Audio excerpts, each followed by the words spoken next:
It is April 22nd. I love how I always have to check the date.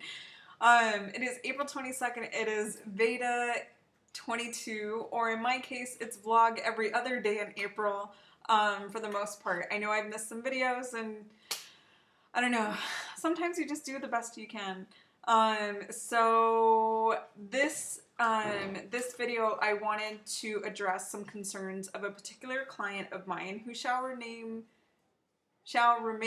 nameless for the purpose of this, but I think that a lot of people could probably relate to some of the things that she's going through. This person has done really well. They've worked out consistently. They stayed on plan and they got very, very close to their goal and then kind of went through a slew of self-sabotage, regain, that sort of thing. But one of the particular things that she was struggling with is that she felt that her household hadn't really changed. She kind of felt that she had made a lot of changes herself and she'd changed a lot in her eating, but her husband wasn't completely on board with eating healthy, and you know, subsequently to her children as well. She has a few children, and it kind of got to this point where she felt like, doesn't everybody in my house need to eat healthy?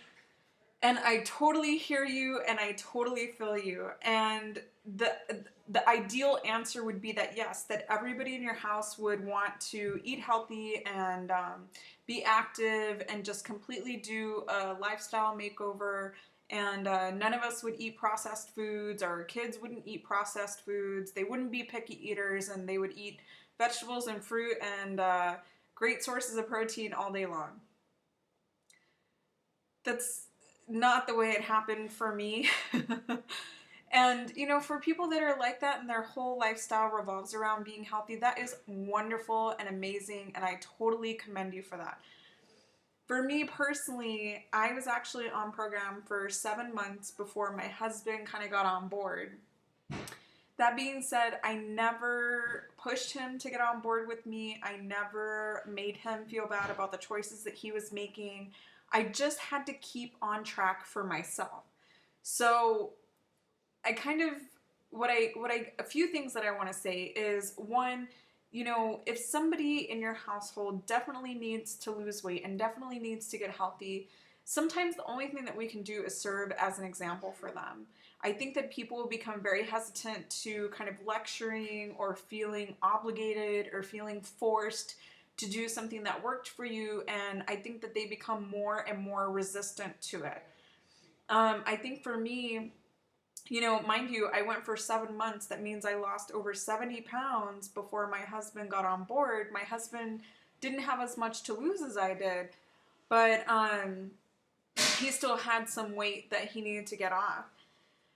I think the other part of it too is that when our partners are so used to us going on and off programs all the time, all these different weight loss programs that we've tried over the years, I think a part of them just kind of wants to see if this is going to stick, you know. I don't think that my husband was being cynical or doubting me in any way. I just think that honestly, it wasn't until I was very serious and I was just kind of doing it myself and doing it for myself and that sort of thing that he started getting on board, and he noticed he either had to change or just get used to the fact that I had changed and he hadn't. And you know, a lot of what we go through has way more to do with weight loss than what we would like to admit, probably. And I don't want to go as far as, you know, to say that my husband was getting insecure, that, you know, in your case, that your husband's getting insecure or anything like that. But I think that primarily, really, the only thing that we could do, especially if we have kids that are older or kids that are kind of set in their ways or set in their tastes, is to be an example, be caring, be compassionate, because it may be that your partner is struggling with their weight more than what they would let on.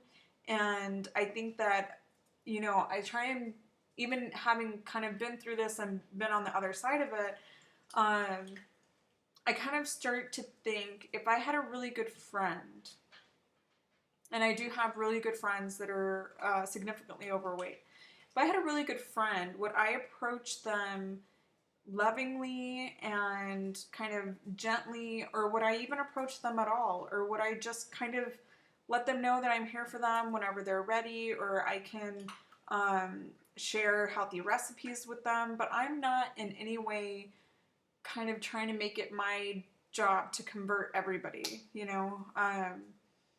I just try and let my daily living serve as that example and to that testament of what healthy eating and what healthy living can do for you, can do for your body, for yourself, for your self-esteem, for your lifestyle, that kind of thing. But I don't know, it's such a tough one. I will say this: you should never, ever let it dictate whether or not you personally take care of yourself. You know, I think that everybody deals with things in different ways, and some people, you know, I get the comment a lot, like, I love food. Well, I mean, does anybody hate food? It just may be that they're going through a different struggle. Maybe it's not their time. Maybe it will be in 6 months, you know, a year. I don't know. Until that point, you have to find a way to function outside of all that kind of stuff. So, you know, maybe if our children are minors, we should be able to dictate that they don't eat any processed food or eat any junk food. I feel like that's a little bit unrealistic, maybe. I don't know. Some really, like, health nuts are going to get on me about that. But, you know, my son still eats toddler food and he's going to eat that crap. But I'm a stronger person for being able to be in that environment and still make healthy choices, because I think it's problematic if we create a vacuum of just a healthy environment, so much so that when we do get out of that environment, we still want to be able to make a healthy choice. So I am totally all for you stocking your fridge appropriately, stocking your pantry appropriately, only making healthy snacks an option. But you know, you don't want to create this life that's just a vacuum, so that if you go outside of that, that you don't know how to control yourself around food. So if you kind of have junk in your house as a byproduct of the other people that you live with, if you can make a healthy choice anyway, I think that that's really a good victory, because our lives are full of unhealthy options, and they probably always will be, unless you hang out with some really stellar people who are very, very health conscious. It's going to be a difficult world to live in. But so my best encouragement is to serve by example. Try and be compassionate to whatever maybe they're going through. It is a lot of change to go through really quickly. And also just kind of think about what kind of approach would have worked for you. What kind of heart to heart can you have with this person and say, look, you know, we're not going to eat perfect for the rest of our lives, but, you know, I really want you to take care of yourself for us and for the kids, so that we can have a long, healthy, awesome, active, adventurous life together. You know, I think that's, for me personally, that's what worked, is that I had a strong connection to the fact that I really wanted to grow old with my husband. I wanted him to be there with me, and we lost his brother when he was 47 to a heart attack, and I thought, I don't want to lose my husband in a few years. I don't want my years to be numbered with him in such a short amount of time. So have a heartfelt conversation, and in the meantime, do what it takes for you to take care of yourself, and hopefully, God willing, the rest of them will follow. So I hope that this helps my dear client of mine, and I hope that this maybe helps some other people that struggle with that situation of having other people in the house that are just kind of eating whatever they want.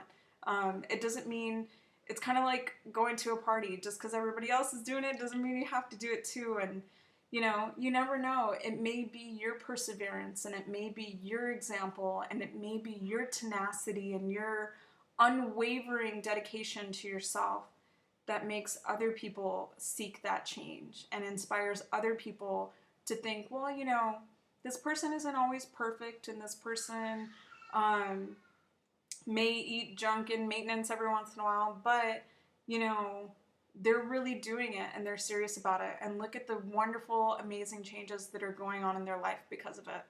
So anyway, all right, that's Beta 22. I'll see you guys tomorrow. Bye.